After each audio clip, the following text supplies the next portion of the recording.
So then it's like, you need a third party perspective, someone who's going to bring a strategic view and be able to look at it and be a little harsh sometimes and go, why do you have this on your menu? Why are you offering this when, maybe 5% of your sales are coming from here, yet you're putting so much effort into offering this? And then usually it's, well, because, this company X is offering this.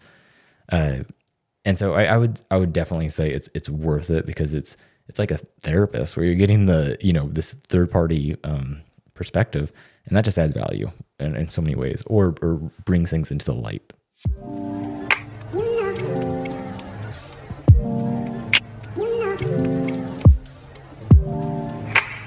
So Reilly, great and powerful Reilly Newman. Oh my God.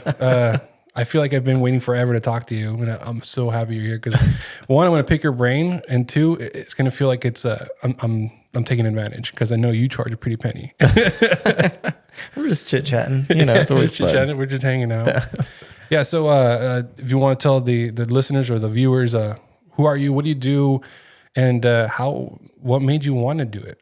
Right. So I have been in Paso Robles for 16 years, and it's really gone by quickly, but went to high school here, got involved with graphic design, and from there kind of started peddling things along and going, man, you can actually make a career out of this thing that I'm enjoying. I competed with the high school nationally, represented California in the whole design space. And then from there, got mentors and just kind of started building my portfolio and working with, local businesses while I was in high school. Yeah. And so then from there, I just started my business here in Paso. And then that's evolved over time. I've had employees, and now Scott Saunders and I, which Scott has roots on the Central Coast, and he went to Cal Poly, and many years of experience in the graphic design world.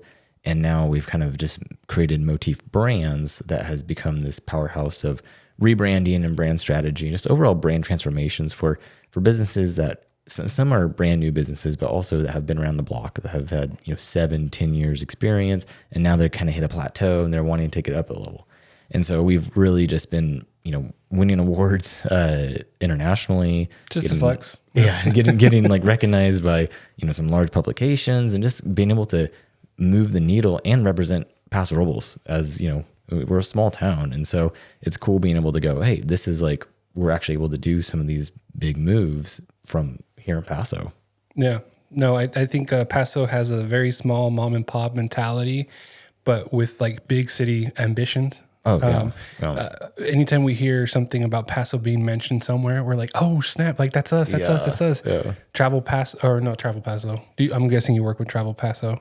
Back in the day, I did some work with them, but okay. I remember, was it, it's a third party. It's kind of like Yelp, but for travel. Well, I can't remember what the hell it was. I had it on the tip of my tongue.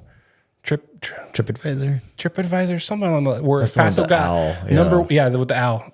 Paso got ranked number 1 tourist place or something in the United States, or number 2 or number 3. One of those articles, and everybody was like all over the oh my God! Like I think Hotel Cheval was one. I was gonna say, I think they were one of. I know Robert, and I think they were one of the first kind of Paso businesses to be recognized on that stage. And now we have LPC, In Bloom, all of these great, awesome families that own these restaurants, but they're all being recognized left and right. You got 6 Test Kitchen over in Tent City. You guys have so many great eateries and, breweries and wineries just killing the scene. It's cool to see.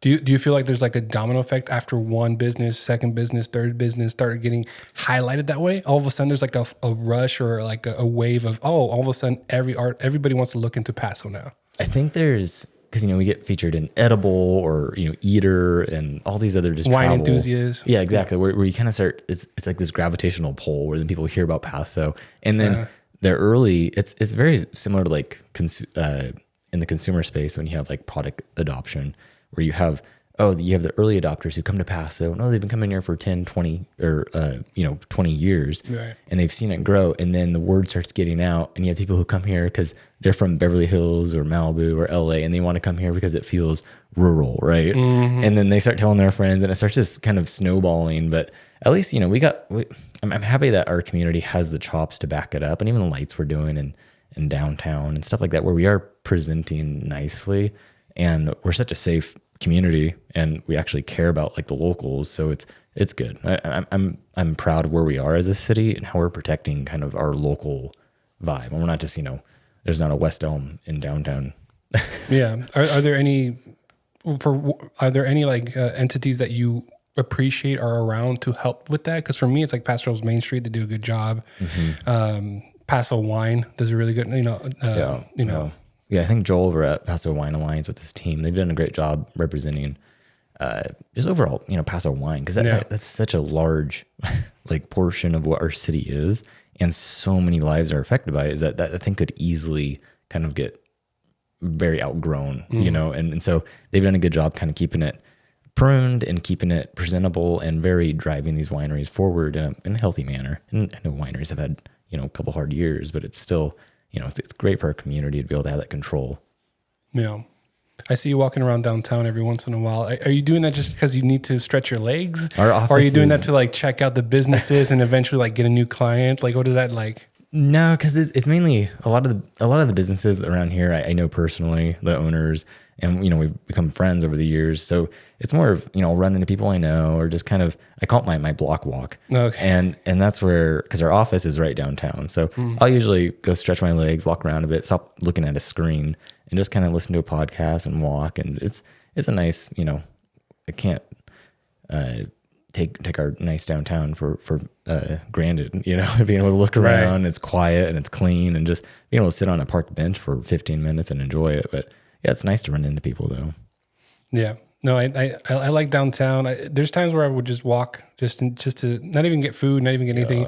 It was just a really nice feeling, especially like early mornings when everybody's like setting up and you kind of see them like standing outside the door. And like, yeah, that's like so movie right there. Yeah. Like it's your quintessential like downtown, like, and I think it's charming, and I see the same staff going to work, and it's like, and we'll nod to each other. I don't know their names, but we'll nod to each other and just acknowledge, and like, it's a cool community. Like it's a great, it's just healthy, and I love it. I love it.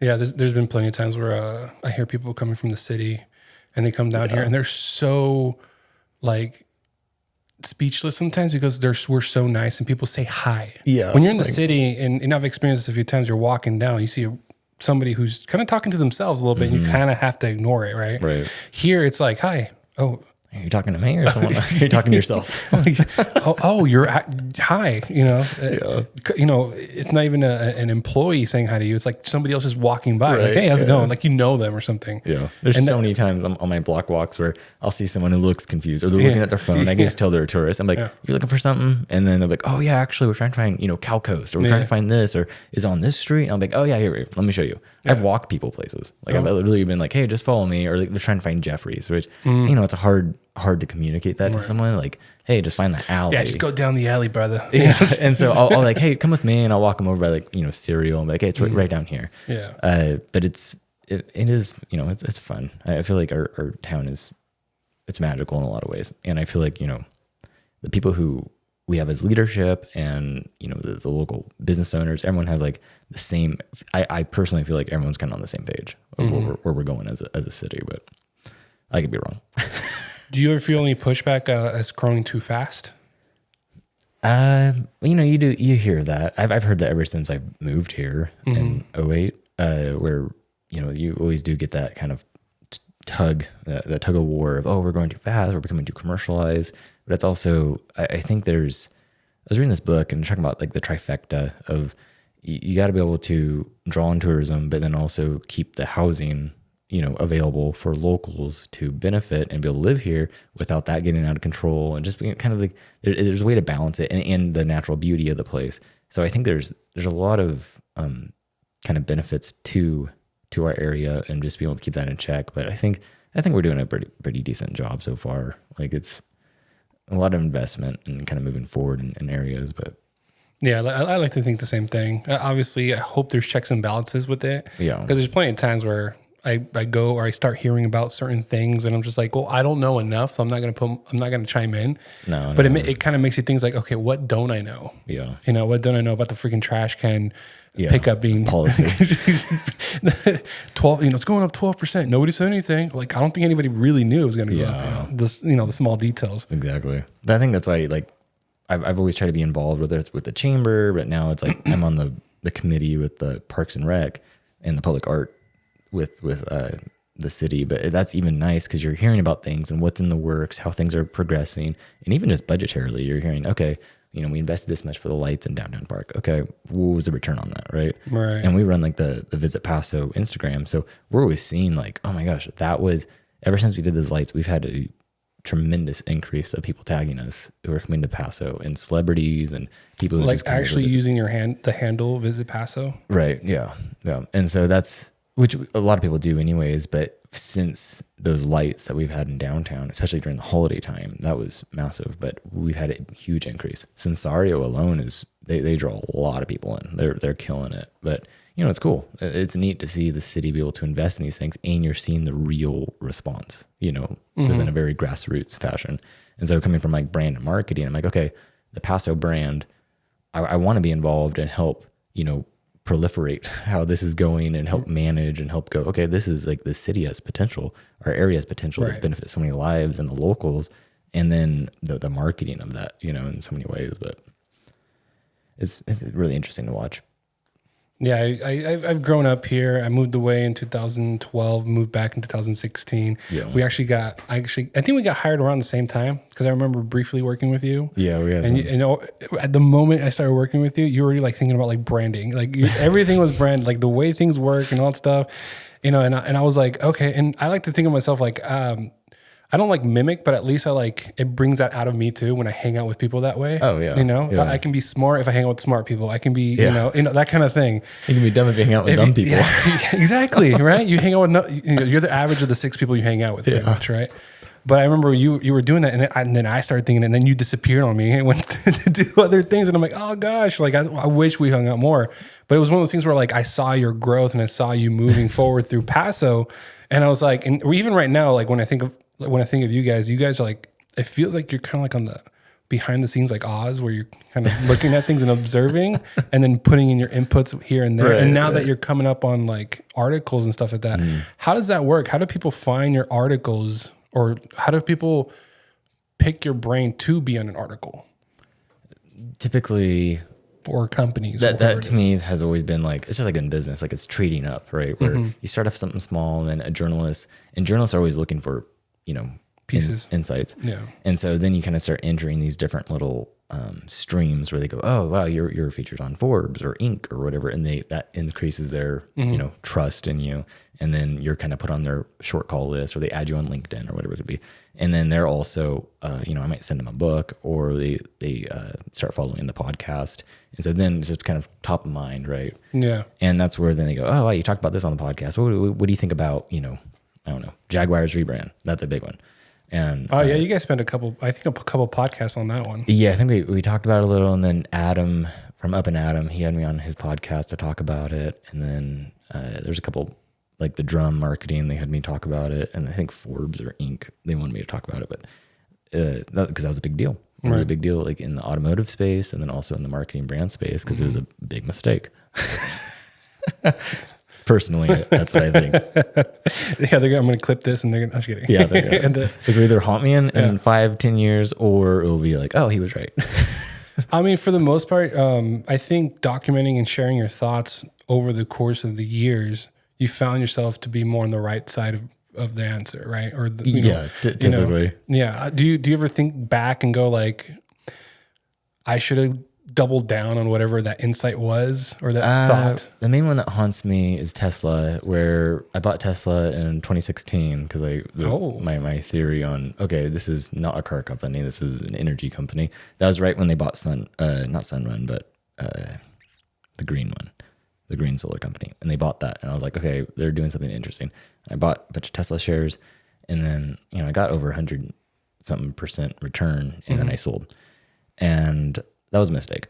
Luckily, NVIDIA has made up for that, because I bought NVIDIA around the same time. But Tesla, that was like, I had this theory, because that's what I was applying to like my investing, was like brand theory, right? Of going, okay, this brand looks like it's doing this. They're marketing, they're positioning this way. Now, how are the fundamentals of the business going? And then what does that mean for the stock? And so that was one. But yeah, I've of course, I've said things off the cuff of like, oh, this brand looks like they're doing this, and then they may do something different. But a lot of the times, like you can kind of see it, the writing on the wall with a brand. Like Right. even, you saw some of those brands blow up during 2020 from Zoom to Oh my Peloton, where it's like, God. they just became so, like the hype, right? And that's what to me is like, that's always a huge red flag. Is like when there's a lot of hype in that sense from a stock investing standpoint, red flag. From a brand standpoint, very big red flag.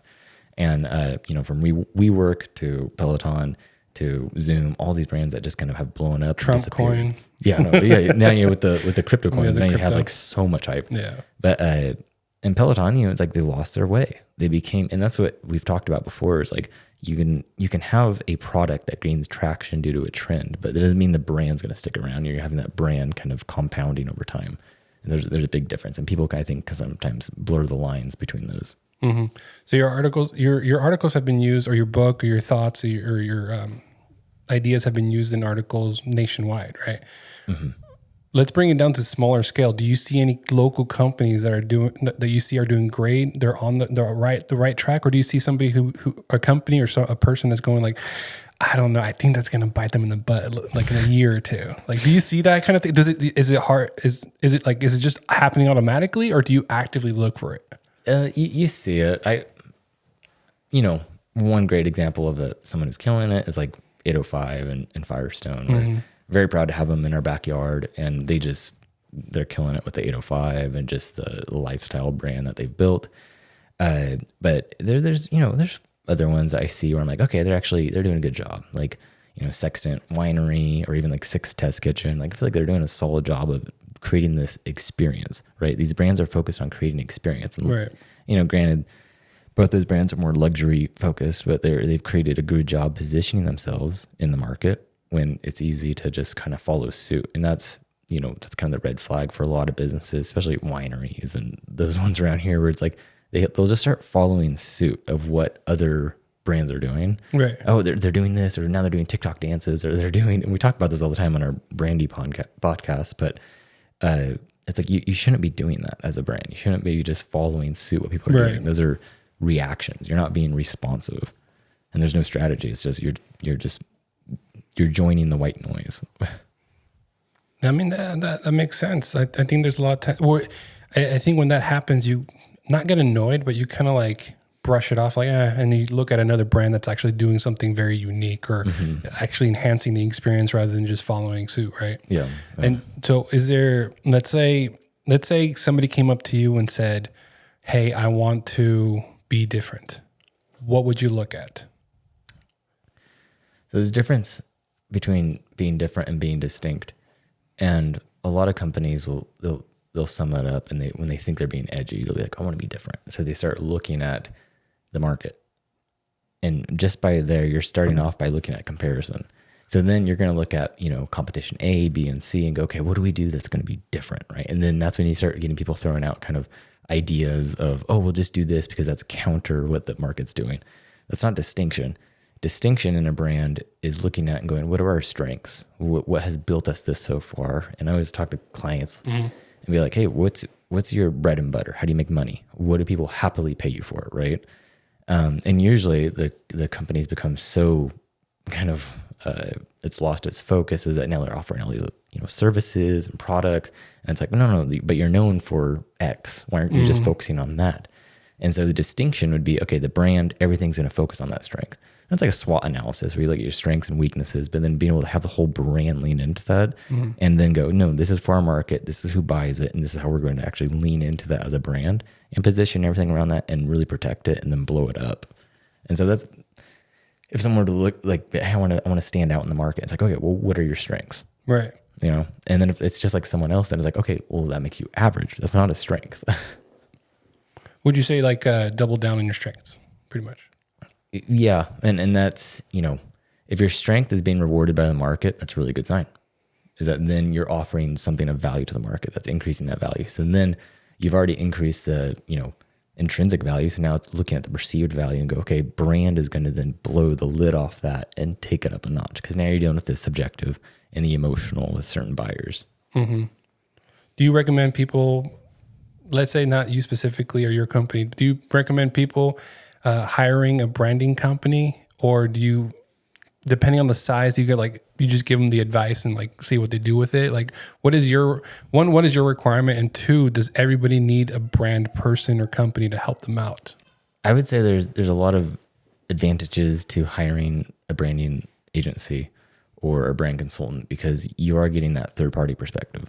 And typically it's like, I was just talking to these guys who are going to hire us, and they're like, hey, we're stuck in our jar, which is funny because in Brandy, we write about that you're in your jar and you don't know what your label says. You don't know, you know what your ingredients are, you know how the sausage is made, you know too much about your business, right? So it either becomes mundane or it doesn't become special, and there's the curse of knowledge. And your consumers looking at the outside of the label, they see something totally different than you do. And that happens with every business. And the longer you're in business, the more so.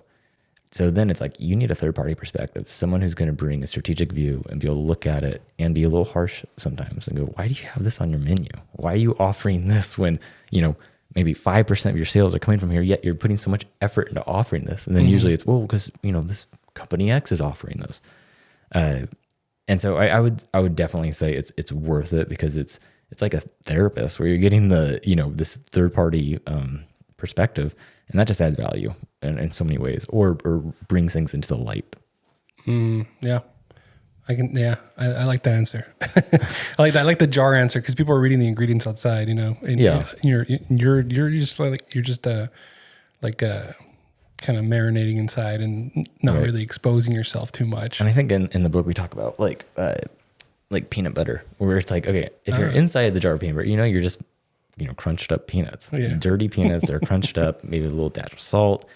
But the consumer's looking at you and going, oh no, this is spreadable, or it's crunchy, or it's this, however it's being positioned based off of preference. And then also giving examples of application, going, oh, you can spread it up, make your kids sandwich, or you can spread it, make a, peanut butter and jelly sandwich or whatever on crackers.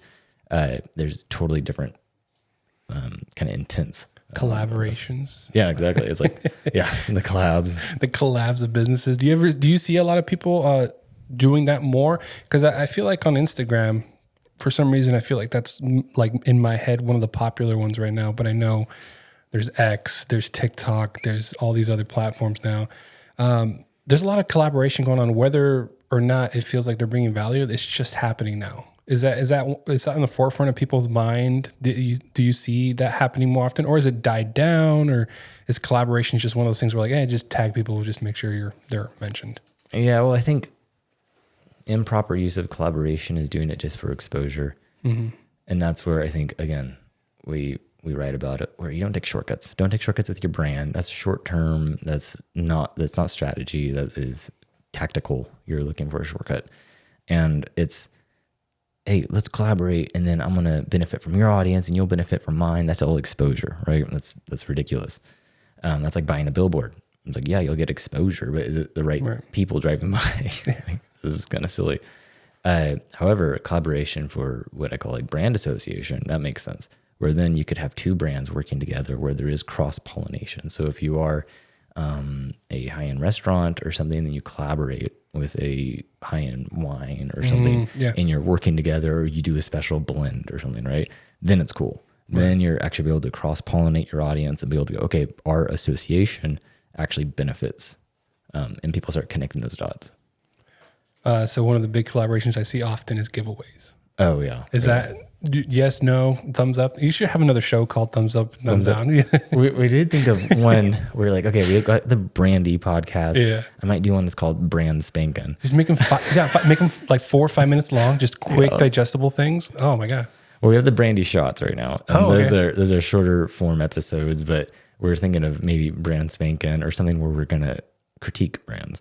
But maybe not. Might get a little too rowdy, but the takeaways, it's kind of like TikTok dances where it's like, okay, if it fits the personality of the brand, what are you giving away? How are you doing it? It all comes down to like the actual the execution of it. It's not, anyone could do that. It's not a creative idea. The concept is a dime a dozen. So then the execution needs to be very creative. Not just, hey, tag us 5 people. Because I just did one. I participated in the giveaway, but I participated as a contestant, and I'm waiting to find out. But Paso Wine partnered up with Hope Wine and some metal place, and if you're one of the people that get, or if you win, you get 4 tickets or 2 tickets to the wine festival, right. And you get some extra stuff that the other collaborators are throwing in. And I think to myself, like, I was up 2-3 o'clock in the morning and I saw that post, and now I'm tagging every single person I know, because every tag is an entry. Yeah. And I saw people going, like, 3 people tagged, 2 people tagged, 5 people tagged. And I'm like, oh no, I'm going to be at least one of the top taggers here.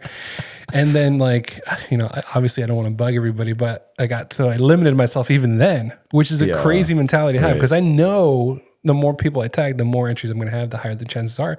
Yet I limited myself. Do you see that happening a lot of times with people you work with? Like, hey, you guys got to put yourself out there, or some, in some sort of way. And they agree with you, but then all of a sudden there's that self-conscious thing. As a brand, and they're kind of like, I'm worried they're going to think this way about us, even though they know it needs to be done. Yeah, it's hard to say, because you do Rory Sutherland, who's he's the top guy over at like Ogilvy, which is a global ad agency. He's British, so he always has these pithy little sentences, and he's such a funny and like cutting edge guy. But he always talks about how it's interesting how the creative department of any business always has to be checked by the finance side, right? But it doesn't work the other way around. And there's been plenty of creative ideas that have been extremely cost effective and over the top about going, no, why don't you just do things this way, or something that seems completely irrational and being very cost effective. Yet, the finance department never has to be checked by the creative department. And so to your point, it's like you can have a brand that's so they want to do something, but then, like you said, they get like kind of, like once the motions start happening, they start second guessing themselves. Right. Or before, it just seems too, oh no, it's not, the math isn't mathing, right? Yeah. When it's like, no. When you're in brain land, sometimes the math doesn't math. Like sometimes it doesn't make sense. Yeah. Like we talked about recently with American Express, when they added the member cents on the card, probably the most cost-effective retention plan of any membership program ever. It was decades ago when they added that, just at that simple line on the credit cards of member cents, 1980 or whatever. Their retention went up, the card use went up, the actual loyalty to the card went up, everything just through the roof. And all they had to do is add that line. And, very interesting. The finance guys kind of figured that out. So it just took a creative to go, no, why don't we add this? Because that's actually going to remind the user of, I actually have been and you go on their app now, like I'm a Amex holder, and it still has that, where it's like, oh yeah, I have been using since, 2006 or whatever. Yeah, that's very interesting image. Like I thought about the movie Sunshine Cleaning. When they started painting the van because they started cleaning, and then I think the dad was like, oh, put in, since open, servicing people since like 1950 something, like really like they're barely like 30 themselves, and they're like apparently they've been open since like 1940s 50s whatever. And he said something along those lines where people would actually they connect, they trust you more if they know you've been around longer, and then you trust the company, the credit card company, more, or vice versa, or whatever that is, right? There's a relationship. There's a relationship now, right? Yeah. And that's what we talk about. Like on Brandy, there's so many principles that we come back to in the book and in the podcast, where it's like, brand is relational and business is transactional. And it's okay for the business to need to survive. Businesses need to be profitable. They need to make money. They need transactions. The brand, though, that's relational. It's like, when you do something relational with your kid or with your spouse or with, the person you're dating, is it a transaction? Like, do you always have to make rational sense of that? How I should buy that for her or for him or for whatever?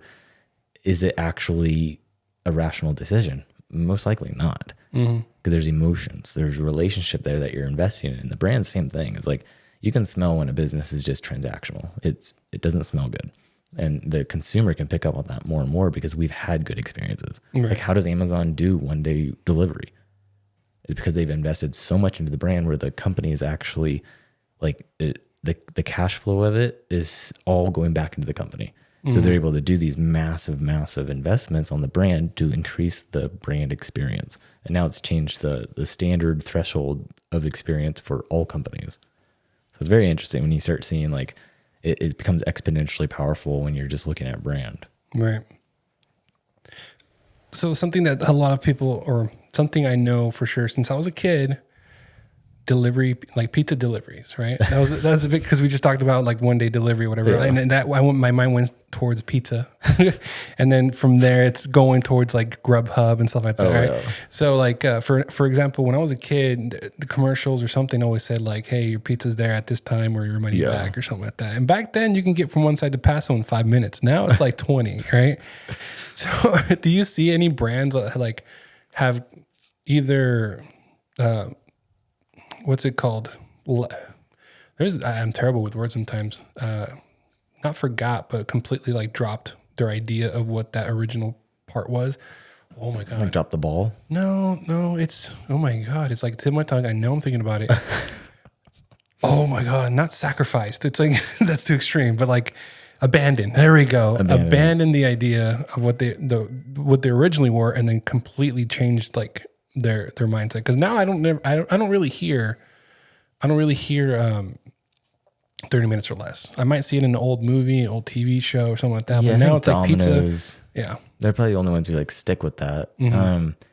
But then they've also invested heavily into like the tracking thing and the whole like interface online. Patent pending. I noticed that, patent pending. And they have so many interesting things like that make the experience what it is. I'm trying to think of an example of someone who's... Well, one that has not participated in any kind of Grubhub, DoorDash, or anything like that, In-N-Out. And I looked it up. It's like, why don't they? Because I'm over here in Paso and like, I don't want to drive 20 minutes to go get freaking the best burger ever. So funny to say that. But I looked it up, and you know, Google or ChatGPT or something like that was telling me, it's like, hey, this is the reason why they don't want to sacrifice the service or something like that, something along those lines. It wasn't anything against DoorDash, Uber Eats, or anything like that. It's a decision they made to. Oh no, exactly. And I was just talking to Scott about this because I got back from San Jose last night and I was trying to DoorDash and In-N-Out wasn't on there. And that's happened to me multiple times where I always forget. Son of a... And I'm like, dang it. And so then I have to drive to In-N-Out.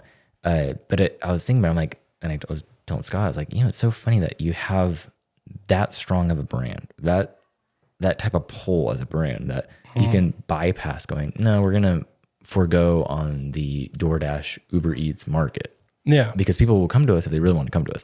But to me, it's like, and Scott had a good point. He's like, I wonder if it is more of the brand experience, right? Because so much of In-N-Out is you're interacting with the employees, you have the vibe when you're inside, the cleanliness, all that stuff. You get deja vu because they all look the same. Yeah, exactly. And it's like being home. Like you're, oh man, like I love being in there. But is it so much, you know, we might do a podcast episode on it. We go, okay, is In-N-Out not about burgers anymore? Right? Is it really just the In-N-Out experience that you're paying for, and the burger is a vehicle of that? And then also, what I find really interesting is that to me it aligns with brand thinking, where they can forego a potential market where, okay, yeah, they could make additional money through those outlets like DoorDash, but it's also just the same logic why they don't offer chicken. It's like they forego a large growing population of the chicken market, which McDonald's just announced that chicken has bypassed their beef sales. That's the first time in history that's happened. Which I have a theory on that. That's completely thanks to Chipotle changing the terminology of us looking at meat as protein, right? And then they pushed the protein options, and chicken has grown since then. So In-N-Out has actually not stepped into that market on purpose. You know, they could easily throw chicken on the grill. But it's interesting that they've just stayed focused, and they still just continue to like reign supreme in so many areas. But I think that goes into the same thinking with their with DoorDash and all that as well. So it's very interesting. I'm like they've stayed so focused as a brand, and I think it's just keeps compounding over and over and over. Yeah. No, yeah. I look at the app every once in a while and I get a little upset because I gotta drive over there. But then we make it a thing. We go drive over there. We're gonna eat in the car. We go drive in the old Kmart parking lot. You know, just scarf them down, and then go back home ashamed. Satisfied. Ashamed, satisfied. There's a fine line between that, right? Yeah. So you guys work with branding and stuff like that. Shopping, like how do you see the customers react when, you know, they're everybody right now is waiting on taxes to catch up on some bills. Yeah. Like, do you see consumers changing their habits closer to when the tax season comes in?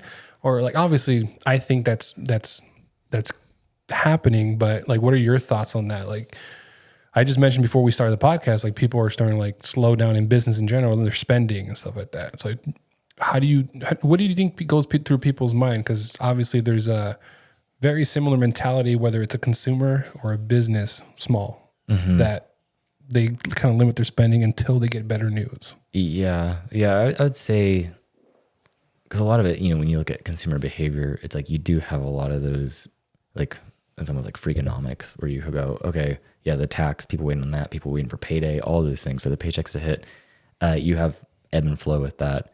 But also you look at, Black Friday, the holidays that just happened. You had people who really spend a lot. And I think consumer spending was up this last year.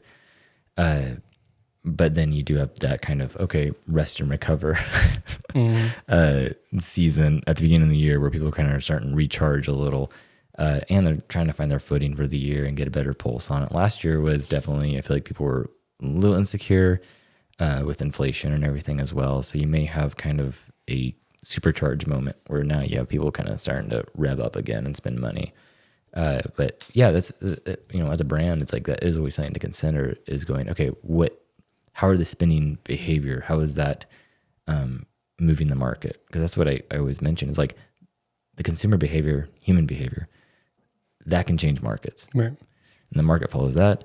And then businesses must follow that. So if a business is smart, they're going to look at what the consumer is doing. How is that moving? Where are they going? And I forgot what publication it was. They just sent me questions on it. And it was about with the younger audience, like the youth. It's like, how do you understand where the market's going and how do you appeal to them? And they're kind of focusing on age. And I was like, it's not so much about age, but it is, I know consumers where you can get a 18-year-old and a 65-year-old to agree on the same product. Crocs, Apple products. Like you can think of a lot of products that you can have a young person and an old person agree on it. And so age to me is like, that's a very broad bucket to throw your poor audience into and a very foolish decision for a brand to do on the marketing side. You can do it for product development. That's fine to take that into consideration. But really when it comes to marketing, it's like, no, you should look at more of the situations that your buyer finds themselves in. How are they experiencing life and where are they going? And also the language they're using, because that will change a lot too. So it's, I think there's a lot of different ways to look at it, but it's really trying to open up that going, okay, the consumer behavior, like you're saying, it's like, yeah, people with taxes, that's a situation. So a brand could lean into that and go, hey, we get it. How about, buy now, pay later? We get it. You're waiting for your tax money. Okay. And so then the brand can beat them to the punch or other competition to the punch and go, hey, we're actually going to absorb that transaction before it happens, put on delay. And then when they get their tax money, they'll pay. But I think that's where it's, that, like we were saying before, it's like brand is that long-term thinking. It's an investment. It's relational. Right. Yeah, like the stock market, like you see 2020, March 2020, all of them starting to nosedive down. And then huge hit. I remember talking to a few people and they're like, they wanted to pull out. And they told me that their conversation with their broker or whatever was like, hold on, bro. Yeah. Hold on. Trust me, 6 months from now, it's going to look completely different. Yeah. And then they, today everything's up. Yeah. Since then. Oh yeah. It just continues to climb. Yeah. And so it's like, it does come down to the difference between like reaction versus response. A response in that situation was to buy shares. I bought Berkshire. I bought a lot of other ones, airlines. Those were sweet during 2020. Like they were like so low. Did you get any like GameStop or? No, I didn't do any of that. I'm telling you, I don't do any of the hype ones. Like I'm just like, it's not my, I'll do options and stuff every once in a while, but I can't get into like the GameStop and the AMC or whatever, the movie theater. So how'd you, I know you're self-taught with a lot of stuff with the branding, stocks, self-taught, I'm guessing. Just reading. Research, reading and everything. You just get, and it starts making sense. Do you find yourself learning about these things and finding, getting comfortable a lot quicker than most? I would say it's like what Warren Buffett says, where he says, being a business owner has made me a better investor and being an investor has made me a better business owner. And so you throw brand into that where you look at, okay, stocks and value. isn't all fundamentals. Sure, it is. You got PE ratios and you have some fundamentals to look at, but the brand really that should account for the price, because you're looking at the future of the stock or the ticker and going, okay, where's this business going? What's their plan here? But I think, applying that same kind of methodology to business and the clients we work with, where I'm looking at, I'm going, okay, how are you actually making money as a business? Right. Like how is this thing staying alive?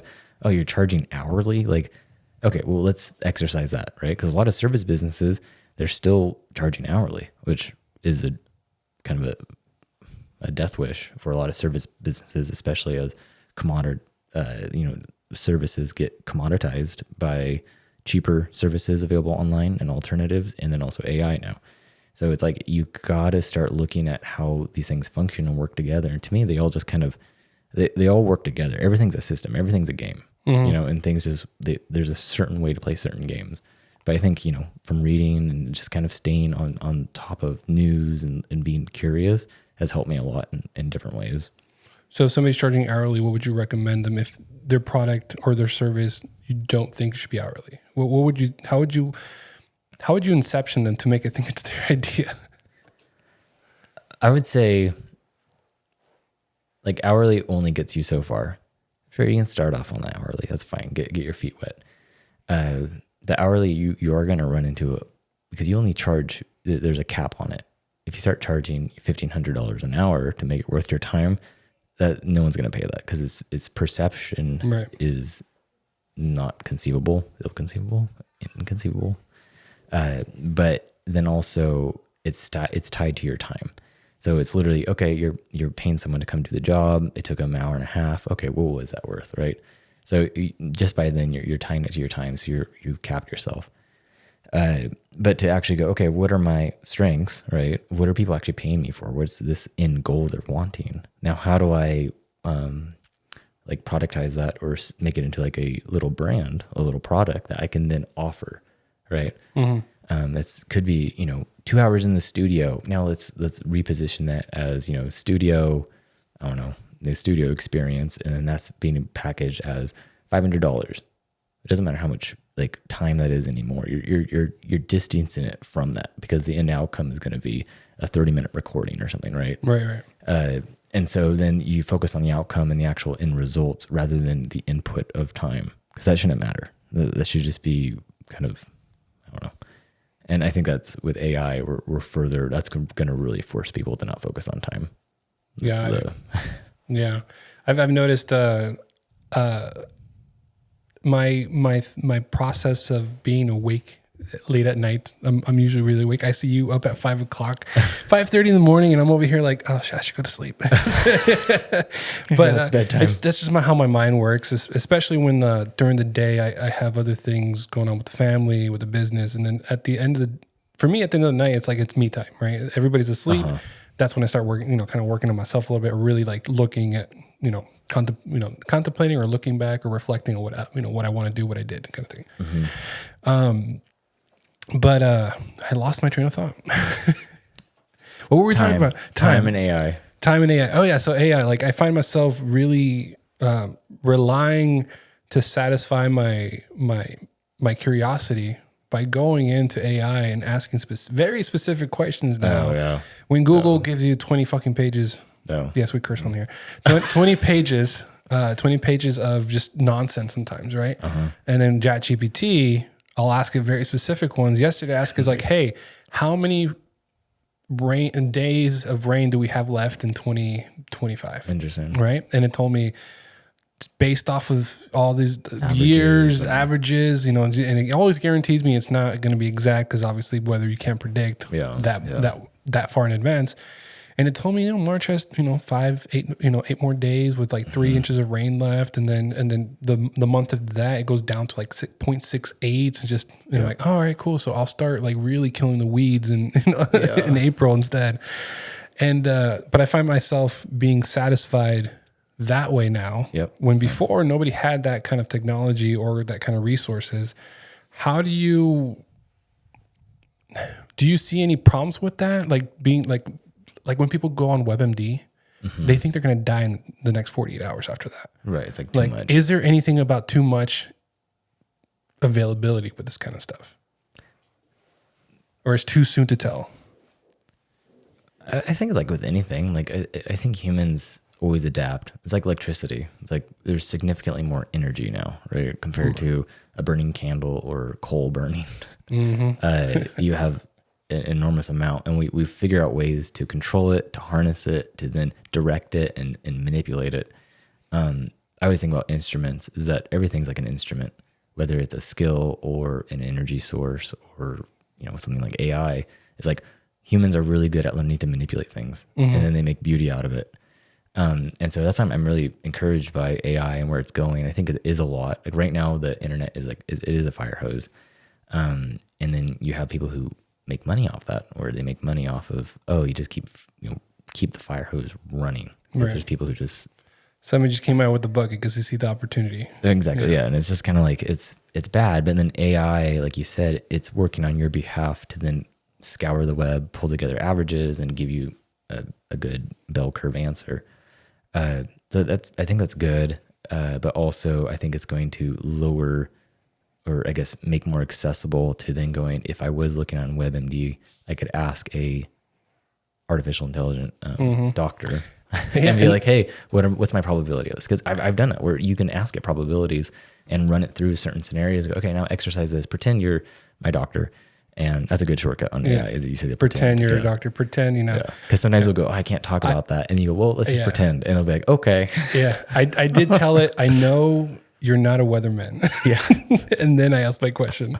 And go ahead and just guess, right? Yeah. And so there's, to me, again, it's very exciting where it's going. And that, again, is going to detach so much of time. Because even right now, it's like you can ask it something and it's going to give you pretty good answers by looking at the website for you. So it's already working on your behalf. And that's kind of the new next chapter now is with the agents, AI agents, where you can have someone or a robot, I guess, doing certain tasks for you programmed, right? And that seems really interesting to me, where then you could actually have like a secretary or a AI doing your email and then giving you summaries and everything. Even with Gemini right now, at Gmail, I've been testing that a lot of going, okay, how can I leverage this to summarize emails, give me takeaways and do things like that, where now it's in my email and doing that for me. And that's been kind of cool. Yeah. So I know AI has been helping is going to help a lot of people. I know that some people have seen the possibilities, have taken advantage of it, have made money on it. And to the common folk who are still trying to learn and understand it, I think it's going to benefit them in the long run for sure. Yeah. 100%. I want to talk a little bit about your book, Brandy. And this is technically your second book, right? Because I got the digital one for the, oh my God, I can't remember. The money one. Yeah, the first one was 5 Money Mistakes. Yeah. That's still on Amazon in there. And then I did Secrets to Service Business. And that's pretty much anyone who may have a skill set or anything. And these are smaller books, not like Brandy's much bigger.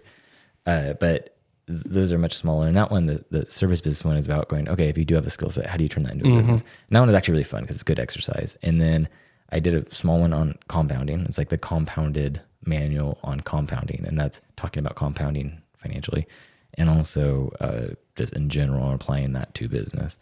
And then Brandy is when Scott and I wrote together. That's 101 Sips of Wisdom for Attaining a Successful Brand. And we go over principles and talk about, a lot of different, we call them sips, where we go through different topics and talking about, marketing, brand design, and psychology and everything too. So it's actually just won an award last year for doing good work and helping businesses across America. So that was kind of cool to be recognized for that. Yeah, I think one of the cool things that I just recently noticed is your guys' book is available in Paso, because this is a Paso Robles podcast. It's available at the local bookstore. Secondhand bookstore, but is that what it's called? I think so, yeah. It's like secondhand bookstore, secondhand book or something like that. I think so, yeah. I think they've been doing a great job. And I just want to kind of tie AI with the book a little bit. Narrating, audiobooks. Have you thought about you don't want to spend time recording the whole thing unless you already have and you want to tell people. We're about to come out because I've had probably 50 people ask about. Because it'd be nice to have Morgan Freeman read your whole book. Oh, that would be amazing. Yeah, Morgan. But then I've listened to some audiobooks and sometimes they are read by the author. And it's really funny because they do it casually, where there might be a laugh or a snicker because they're the ones who wrote it, right? There's a little more personality to it. And I'm always fascinated by those than like the ones you can hire to read it, the narrators. And so we actually took that approach of going, okay, Scott and I split the amount of sips there are, and so we went through each one and recorded, and we're almost done. I think Scott wrapped up his. You're doing it all in house. You're gonna post it, I'm guessing, on Amazon. Yep. And then and so that'd be cool to kind of reach another audience. And like with our podcast, we do all that in house, and so we're gonna incorporate some of those sound effects and stuff, because the whole Brandy podcast is like you're entering like a cocktail lounge. It's like an audio. Yeah. Experience. Every once in a while, I hear you guys clink a glass. Yeah. Is that you guys, or is that just a soundbite? That's us. Okay. Like we're usually, and that's what the whole premise of it is. You know, sometimes there's more clinks than others. I'm like, he had a hard day. Click, click, click, click, click. You start slurring your words towards the end. Yeah, towards the end we always start. Jaguar, I'm telling you, man. But that's what like we're like, let's make it like audio, because we did contemplate doing video, and we're like, but we want to set the audio experience of it of like you're entering a little speakeasy cocktail lounge, because we love speakeasy. We love 1122 and Remedy and Paso, which we're really lucky to have those just in downtown. Those are amazing experiences for cocktails. Yeah, I went there. I don't want to say my 28th birthday or something like that, 27th. It was good. The no cell phone thing was a little throwing me off, especially because branding. I mean, you want people to know where you are and what you do. I mean, I guess you can take a picture outside and then go in, kind of thing. But it's very interesting. What are your thoughts on that decision? I think it adds some mystique to it. And that's what I like about it, is that, the initial business 101 answer would be, no, get people in there taking pictures, get influencers, do all that, right? Yeah, hashtag, use our hashtag 1122. And and to me, it's like, I do like that they had the courage to go, no, let's, for the experience, right? Just like we were saying with In-N-Out, it's like preserving that experience and going, no, we want it to be, because it is an interesting exercise when you go in there and you don't have your phone. You are a little like, what am I supposed to do? Yeah, what to do with my fingers? You're like Talladega Nights, where I don't know what to do with my. And hands. I'm like, I appreciate it. I think there is something kind of enchanting about it, and I think it was a good move, and I hope they keep it. And I like their little entrance when you go in there, and so then it's like it becomes almost more powerful, because you have this whole word of mouth, and it's interesting. Yeah, I find it's the spot they chose is perfect. There's like almost nobody back there. It's just cars parked there. But now there's businesses opening back there. So I'm actually curious to see how it's going to affect there, because more people are going to see people lined up outside. Oh, yeah. They always have a line. It's going to be, and so that's going to be one, I think, positive in that sense. We're like, oh, the fear of missing out, what's going on over there kind of thing. But the other thing is like, are they going to change their hours because of it? And that's another thing I wanted to ask you a little bit. Paso is very big city dreams, but still mom and pop. So you see things closing up early, right? Not even open on Sundays sometimes. Do you ever find yourself talking to somebody or a business owner and be like, you should open or you should close? Or like, how do you, of course, when you talk to people, you don't want to be like telling them exactly what to do and stuff like that. Because obviously sometimes they want that. Yeah. And sometimes they do just kind of need someone to say what. You're their gym trainer, right? Yeah. Or at least challenge them and exercise. Yeah. What if you were closed on this day, right? Or because even like Chick-fil-A closed every Sunday, and it's just like In-N-Out, right? It's a deliberate decision, and it's like they don't have to do that, but it's a signaling device. Yeah. And it's how many times do people, oh, I want to go to Chick-fil-A, and then, oh, it's Sunday, right? And it's like, there's almost strategy to that disappointment of going, oh, they're closed. And, in like small town scenario, I wouldn't say, oh, everyone needs to be open 24/7, but I think the businesses could all benefit from kind of agreeing and going, hey, we're trying to create more of this experience as a whole downtown. How do we kind of manifest that together and go, okay, that means, we do need to be open a little later, or we need to do this. I think there could be some strategy behind that and collective working together to do that. But also, what if it was the whole downtown that was closed on a certain day? Like not that would make sense, but like you play with thoughts like that and go, what would that be? Like, well, what if it was, What would that mean to the outer businesses, right? Yeah. If downtown was closed right at 5:00 on Sunday for some crazy reason, like Right. nothing's on, there's still light. People can still walk around. People Yeah, can still still do things. pedestrian. But can you imagine there's like no businesses whatsoever? What does that look like? You know, that would be interesting. Yeah. And I want places to stay open later, and it does create a fun, vibey experience. And it's kind of, downtown does get a little sleepy when you're out, and it's like, oh, that place already shut down. Oh man. And like, I've had people come to town and they want me to show them around, and it does become kind of a bummer when places start I'll take you to closing. Denny's. Let's go there. Yeah. You ever been to Denny's? Yeah, it's very interesting. I know Slow has, I think, no drive-throughs. Yeah, that's right. Something along those lines. And I feel like every town has something very specific that they just stay away from. Paso for the longest time was no tattoo parlors. And now there's one, right? Yeah. Yeah, and it all falls back to like what kind of experience they want tourists or locals to have. And for the long, we're growing up, more people have tattoos. So it kind of makes sense. Like, all right, you guys should, open it up a little bit. And there's just so many things. Like I think it was somebody I know was reading old laws from here, local laws. Oh, interesting. It was illegal to have a pinball machine in downtown because it was advocating the devil or something like that. And it's still it's still there. The law's still there. But I'm like, Mars Pizza has had a pinball forever. Yeah. You look at all these other places. I'm like, okay, so somebody did it just to like spite someone or get mad at the business. But I think I don't know. I think Paso has grown a lot. It's going to continue to grow. I just, as long as there's this checks and balances, and as long as there's people like you that help the brand and stuff like that, I think it's going to be one of those things where borderline utopia in a way. Like when you've seen those documentaries or like concept documentaries of what happens after something like something tragically happens to the world. San Francisco is like selfish fishing. You start. I feel like Paso would be like, there's things happening outside of Paso, and I feel like we're in a snow globe sometimes. Yeah, we're in a bubble. Yeah, and then people come and visit us, and all of a sudden there's like an infusion of cash because people are trying to get away from their problems. Yeah, and I'm just like, I'm not holding my breath. And I'm not like crossing my fingers, but at the same time, I'm like thinking reality. At one point, we're gonna have to go somewhere else because we want to get away from here. Exactly. Yep. And that's what is a little depressing. Our next to our house, there was a house for sale, and while I was out there doing yard work, people were coming by and looking at it. Yeah. And there's like 5 people who stopped. They wanted to talk to me about like the neighborhood, but they were all from LA. And I was just like, yeah, and they were wanting, I'm looking for investment property. I'm looking for this. We love Paso.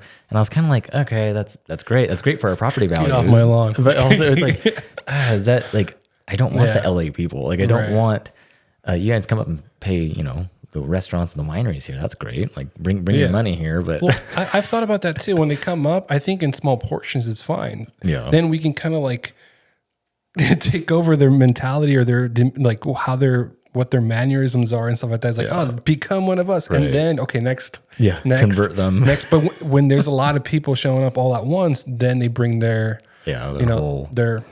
whole thing. Yeah. And I just don't, I don't like that about LA or Santa Monica and stuff where you get that very just showy, everyone's, you walk into a restaurant and everyone's looking at who's who, right? And even when I went and visited Nashville, it was like that, where everyone's just kind of like, who is that?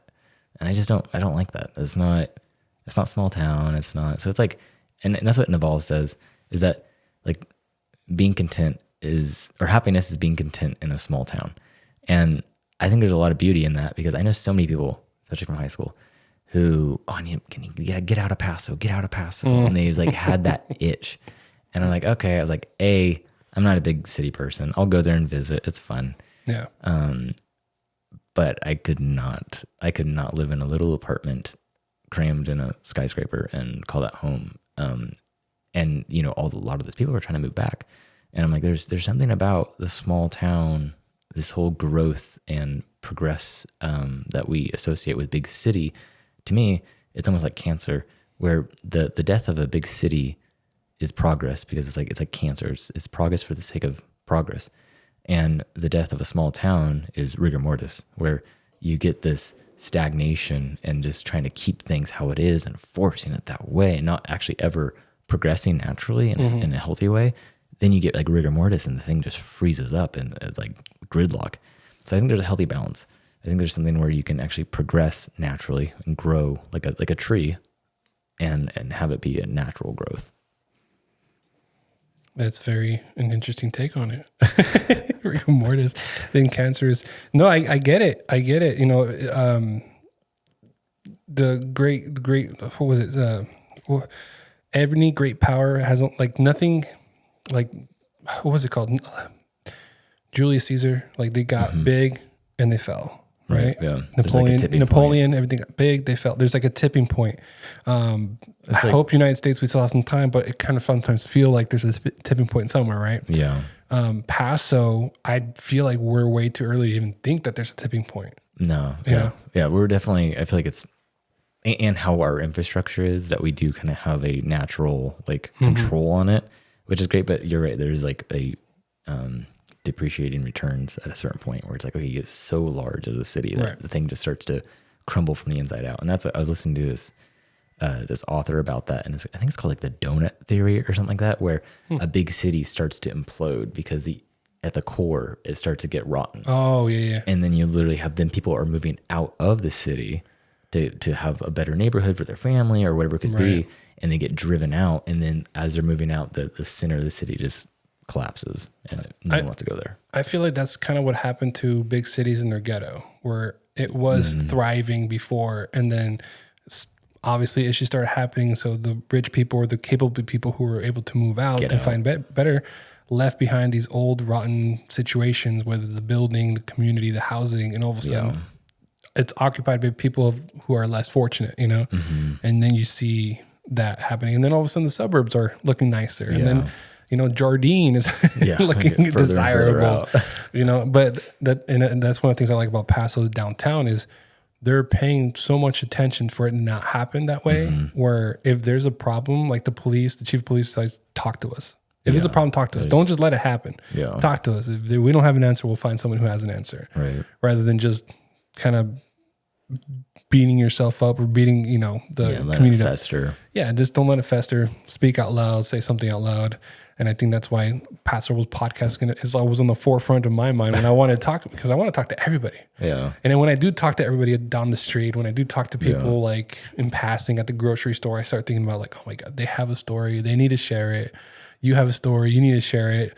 Even though you're featured on a lot of articles, which congratulations. I try to read them as much as I can every time you share them, but I don't actively like look for it kind of thing. So it's good that you share them.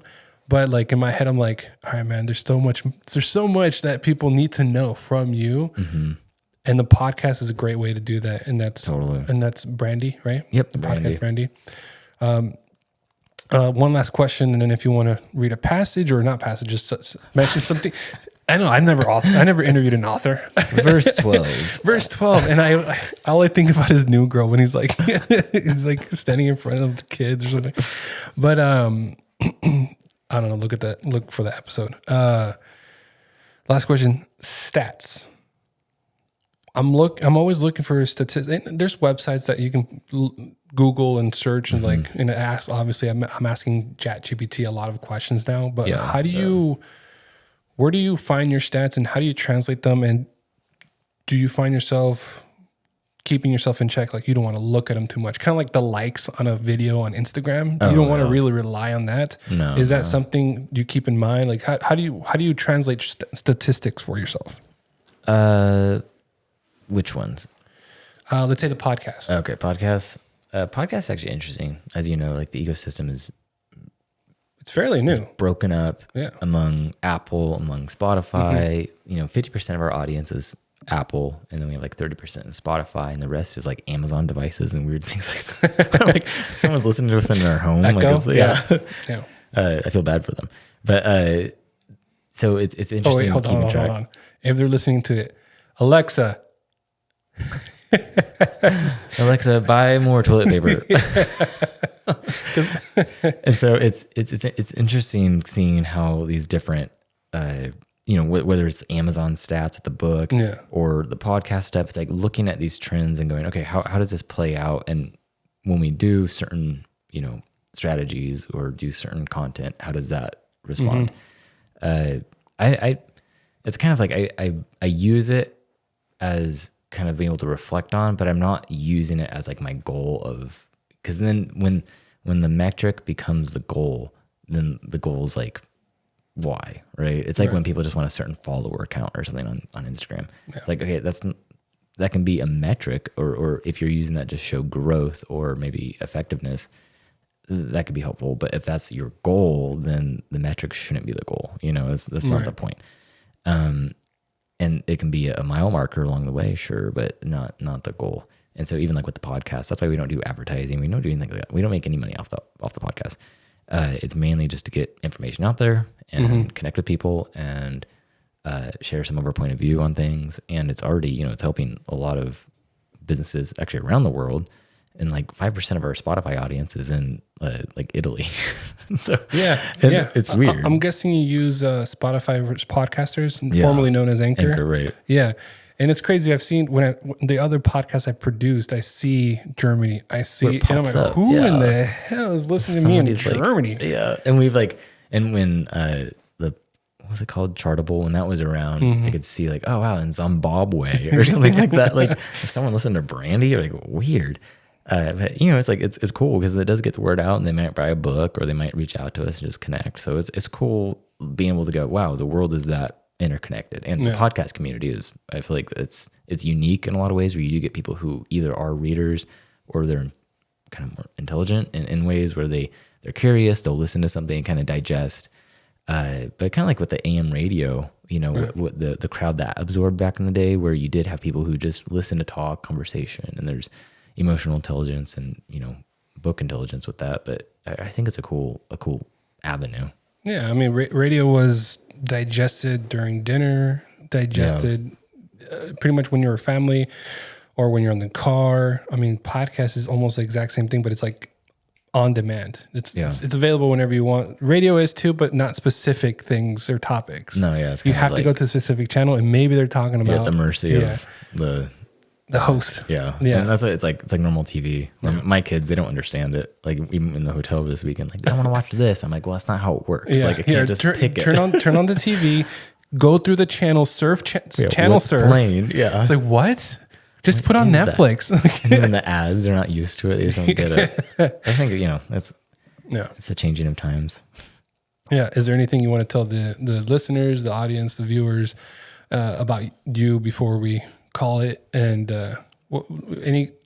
I like to ask people, like, what's your philosophy in life? What keeps them going, kind of thing? Obviously, you have kids. 2 kids, 1 kid, 2 kids, 2 kids. You have 2. I have 2 kids too. Girls. Yeah, girls. Yeah, girls. Light of our life. Is there anything you want to tell the audience that to keep in mind? I know, like I said, everybody's like right now on it like a shell kind of thing. What do you, and if they're not, great, but for those who are breaking out, what would you say to people? I would say staying curious and just kind of always relying on that. Is that in the years I've been alive, that's what I've seen as the big driving force, is that curiosity in business and school and education, personal education of reading, researching, or just fiddling with ChatGPT. It's like the curiosity has to be there. You have to have that. And then by that curiosity, then you can apply it, go, oh, I can selfishly kind of change that curiosity to point towards my business or point towards my relationship or whatever it could be, where you're trying to learn these things. And that could go, from podcasts to the books you read, where you're starting to tailor your curiosity to benefit you. And that's only going to compound over time. And then, money comes with that, where it's like, if you can become so curious about something and you're actually able to make money at that or make someone else money at that, then that starts to benefit you financially as well. So it's like, I really do wish that curiosity was more geared in our society.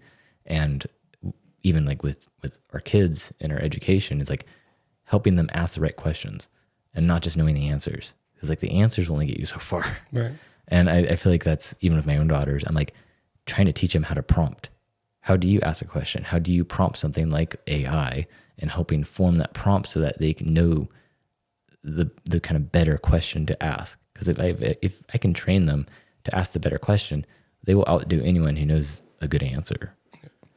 And that's why I just encourage a lot of people is like, just be curious. That's going to make you experiment. Like that's what, like even on all my little stuff, I say like brand scientist, because to me, it's all, you experiment, you try things out. You're always, you have a theory. Science isn't founded on facts. Science is all about theories and hypotheses, you know?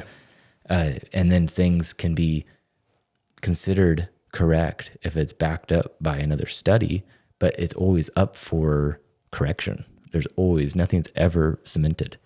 So that's why I'm like, be a scientist about things. And that's, I don't know, that's kind of my theory on life, my philosophy. Yeah. For some reason in my mind, I went through fundamentals of just growing up. As a baby, you learn how to crawl, walk. Right. Like you're constantly curious, and that's how you develop and progress throughout life. And I mean, just the way you said it. Yeah. Curiosity, just feed it. Yeah. Yeah. That'd be amazing. Yeah. Well, thank you so much, Reilly. Yeah, thanks for having me on. I'm so excited that you were here and we had a conversation. Maybe nobody's going to listen to it. Maybe someone's going to learn. Everywhere, but yeah, you're. I mean, I feel like you're starting to show up everywhere, so that's good. No, our conversation. Oh no, yeah. Well, that's the thing. So in my opinion, having the conversation, I feel like there's digestible bites from the conversation that I can share, rather than it being very like auto and stuff like that. Chapter 1. Yeah, chapter 1. Because I thought about like, I'm going to go get the book real quick and I'm going to go read it and I'm going to do all this stuff, which now I got to read it. But I want to be like, I even looked up, like I Googled how to look like you read the book. And it said, read the first chapter and the last chapter and then one chapter in between. You pretty much get the gist of the idea. And I'm just like, but he talks about 101 things in there. Obviously there's going to be different things. In high school, I didn't read a book once. And how I went about acting like I read the book was that I sat as close as I could to the teacher. And then everything he said, I reiterated it, but said it differently. Yeah. And then that's a good one. And so he was agreeing with me on everything I said. And then he gave me an A+. So. Yeah. And I feel like that's also like mimicking their movements. Like when you're talking to somebody, mirroring, and all of a sudden, oh, this guy's my best friend. I'm like, no, he just knows a trick. That's human behavior. Cool. Yeah, I appreciate it again, Reilly. And dude, I'm so thankful that you were here. Cool. Thank you. Thank you so much.